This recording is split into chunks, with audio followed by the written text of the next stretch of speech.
सभी दर्शकों को मेरा नमस्कार। मैं अनुराग नाहटा एक मल्टीनेशनल कंपनी में काम करता हूँ ऑडिट का, और मैं अर्चना जी के द्वारा मिस्टर मनोज भंडारी से मिला था। मैंने अपने जॉब में परेशान था, उसके रिगार्डिंग कंसल्टेशन ली थी, और इन्होंने जो कुछ बताया जॉब चेंज के बारे में और उसकी डेट्स के बारे में, वो बिल्कुल एक्यूरेट निकला। और मैंने एक चीज नोटिस की कि सर काफी डिविजनल चार्ट्स को इम्पोर्टेंस देते हैं और खासकर नवांशा चार्ट को काफी हद तक एनालाइज करते हैं। तो मैं भी एक एस्ट्रोलॉजी का स्टूडेंट हूं, तो मैं सर से पूछना चाहता हूं कि आप नवांशा चार्ट को कैसे एनालाइज करते हैं और क्या क्या चीजें उसके अंदर आप देखते हैं।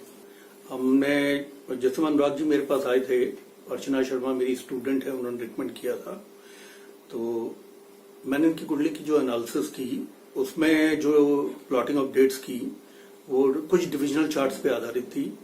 उसके अनुसार मैंने इनको बताया था कि अपॉर्चुनिटी फॉर ग्रोथ, यानी कि किस टाइम पे उनको इस तरह की growth opportunities in terms of new job offers इनको आएगी। और इसी प्रकार से मैंने इनको बताया था कि इन डेट्स पे उसके पॉजिटिव रेजोल्यूशन होंगे और इनको जॉब का ऑफर मिलेगा, जो कि बैंग ऑन थी। वो डेट्स काफी एक्यूरेट थी और उसका एक्यूरेसी का जो कारण था, वो एक्यूरेसी का जो बेसिक कारण है कि हम डिविजनल चार्ट से इसको समझने की कोशिश करते हैं।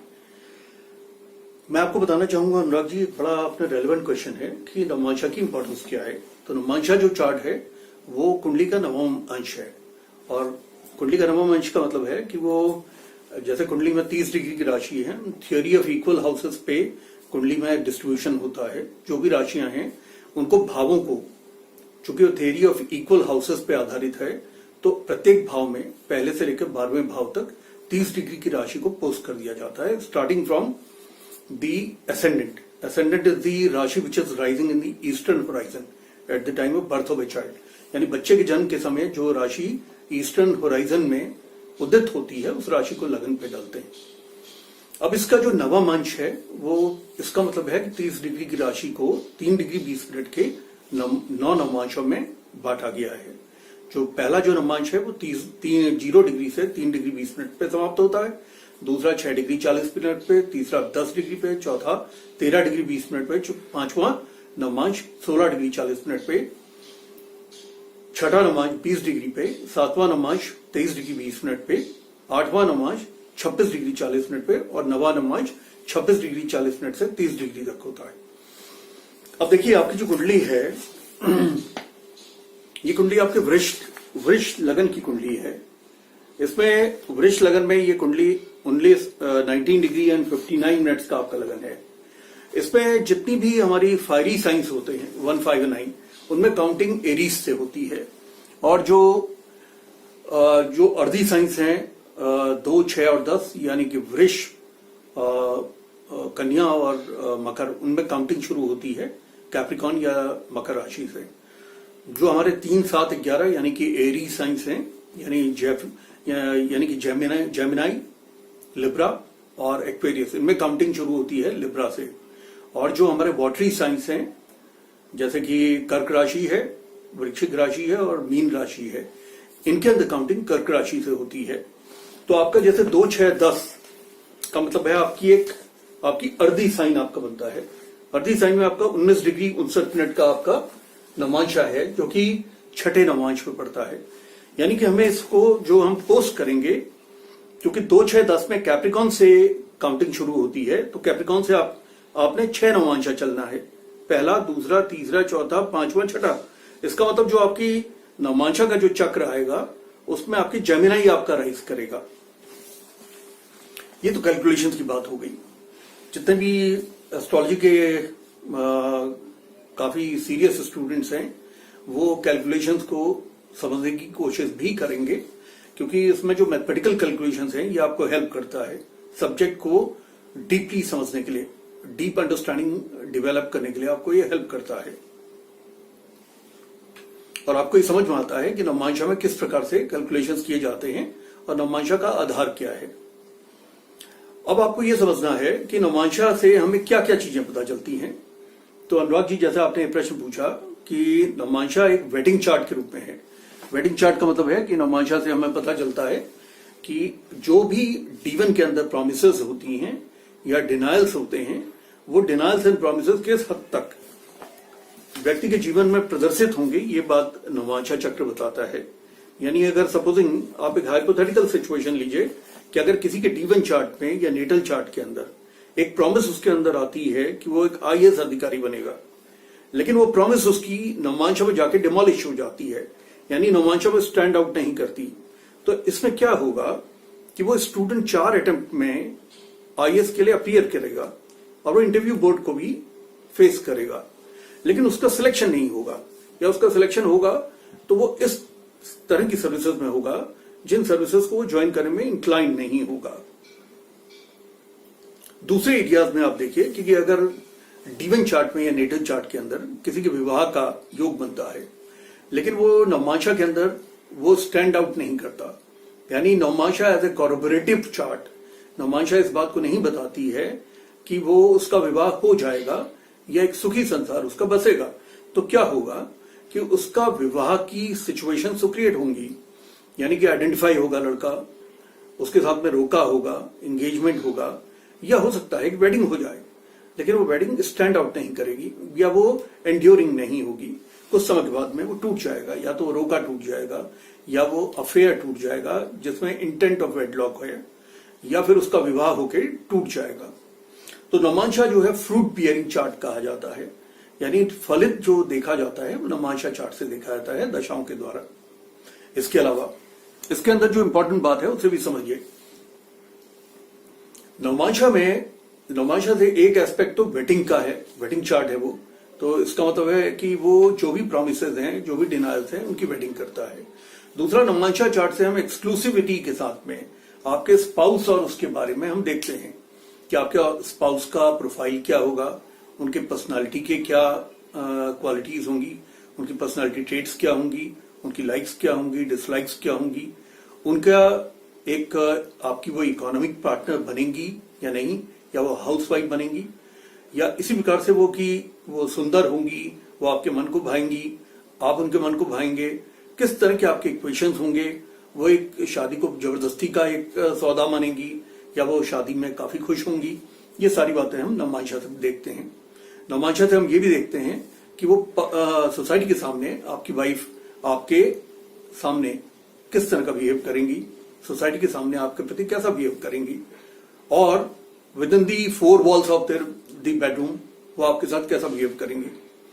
यानी कहने का मतलब है कि अगर किसी की वाइफ सोसाइटी के सामने ये शो करे कि ये तो मेरे देवता हैं, तो वो भी नवमांशा बता देता है। और अगर वो वहां पे अंडर द 4 वॉल्स अगर वो कहें कि मेरे तो कर्म फूट गए, या मैं तो मतलब you have a demon character, अगर वो इस तरह की बातें करे, यानी कि बिल्कुल वो विरोधाभासी बात करे, तो वो बात भी नवमांशा पूरी क्लैरिटी के साथ में बता देता है। तो नवमांशा चक्र को जब आप देखते हैं तो आप कोई बात भी विवाह से संबंधित छिपा नहीं सकते। इसी प्रकार का आपके बॉसेस के साथ में आपके जो इक्वेशंस होते हैं, आपके अपने फ्रेंड सर्कल में आपके इक्वेशंस क्या होते हैं, आप D1 चार्ट आपका, नेटल चार्ट आपका बताता है कि आपको जो फ्रेंड्स मिलते हैं उनके साथ में आपके इक्वेशंस क्या होंगे, और नवमांशा चार्ट ये बताता है कि अगर वो बीविचिंग करें, अगर वो बैकबाइटिंग करें, अगर वो आपको हेल्प ना करें, या आपसे वो धन लेके धन को वापस ना करें, तो वो भी आपका जो है नवमांशा से निकल जाता है। नवमांशा चक्र से ये भी पता चलेगा कि आप जो है किसी के साथ में मैग्नानिमिटी करते हैं, आप किसी के साथ में उदार हृदयता दिखाते हैं, and you lend him some money, but whether he is going to return that money to you, वो आपको वापस करेंगे या उस पैसे को खा जाएंगे। ये सब बातें नवमांशा आपको क्लैरिटी के साथ में बताते हैं। इसके अलावा जो थर्ड है वो एक नवमांशा से भाव की कनेक्टिविटी का पता चलता है। यानी कि भाव की कनेक्टिविटी इस तरीके से पता चलती है कि जो राइजिंग साइन है, आप देखिए आपकी कुंडली के अंदर में सेकंड हाउस राइज करता है, तो सेकंड हाउस धन का हाउस है। अगर वो कुंडली में सेकंड हाउस राइज करेगा तो उसका मतलब कुटुंब और धन, ये दोनों की आपको एक ब्लेसिंग्स मिलेगी। इसीलिए क्या हुआ है कि आपको एक बहुत अच्छा कुटुंब में आपका जन्म हुआ है। कुटुंब क्या है? कुटुंब की शुरुआत क्या है कि आपके दादा, आपके दादी, आपके पिता, आपकी माता, क्योंकि आपका जन्म एक सीनियर IAS अधिकारी के घर में हुआ है, जो कि अपनी सर्विसेज में टॉप लेवल पे उन्होंने चीफ सेक्रेटरी के लेवल पे पहुंचे हैं। इसी तरह से यूनियन गवर्नमेंट में वो का सीनियर सेक्रेटरी के रूप में आए हैं सेंट्रल गवर्नमेंट में। तो वो इस बात को बताता है कि आपको एक you had the blessings of being born in a good family.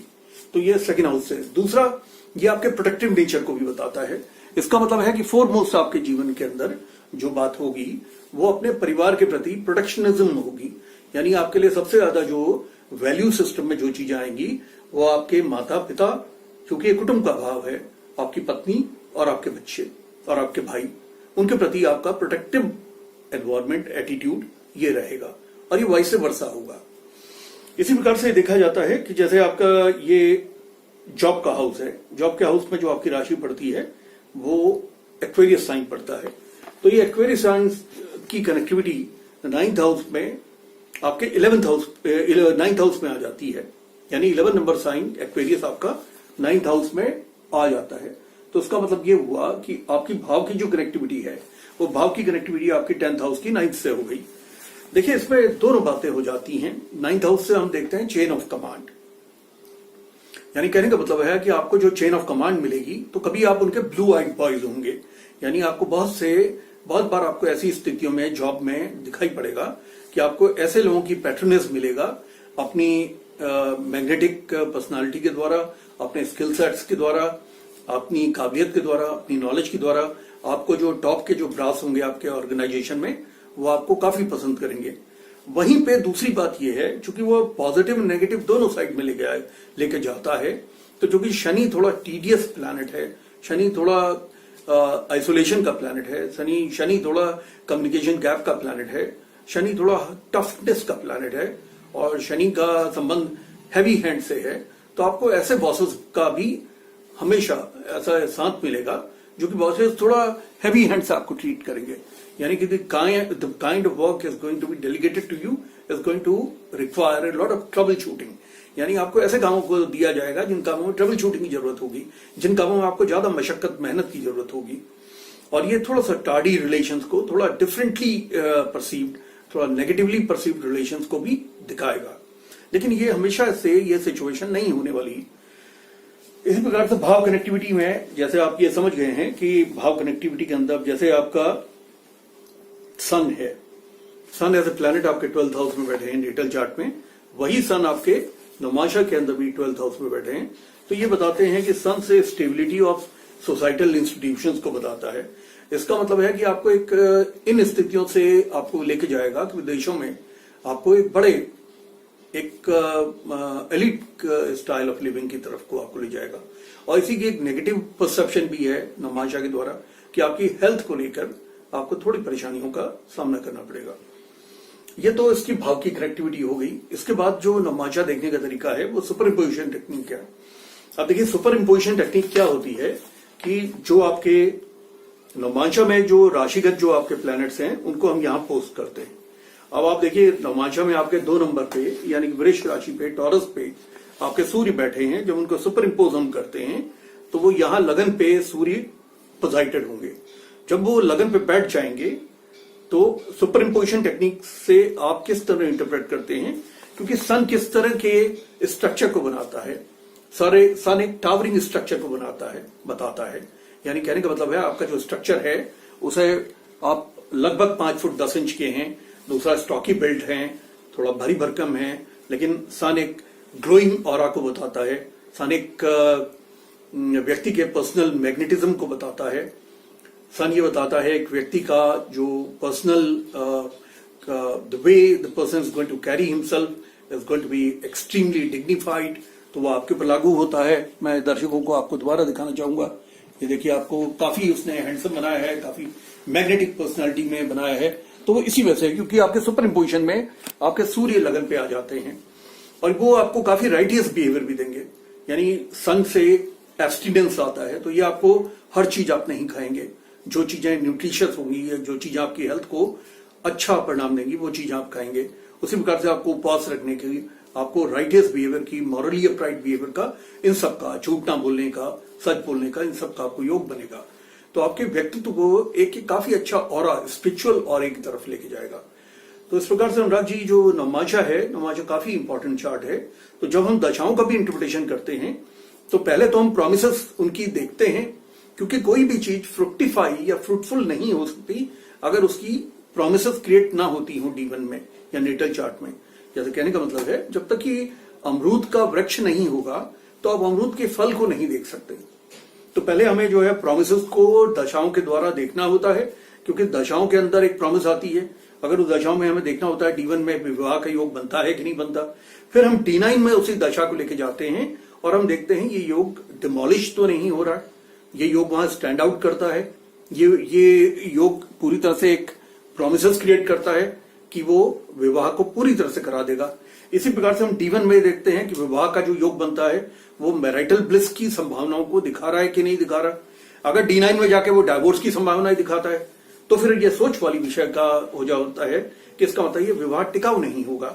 लेकिन जैसे मैरिटल ब्लिस को दिखा रहा आपकी कुंडली में, तो एक अच्छे मैरिटल ब्लिस की तरफ को दिखाता है। मंत्रा मेडिटेशन के सभी दर्शकों को बहुत बहुत धन्यवाद जिन्होंने मेरे वीडियो को लाइक किया। आप मेरे वीडियो को शेयर कीजिए, लाइक कीजिए और इस चैनल को सब्सक्राइब कीजिए। आपको बहुत बहुत धन्यवाद।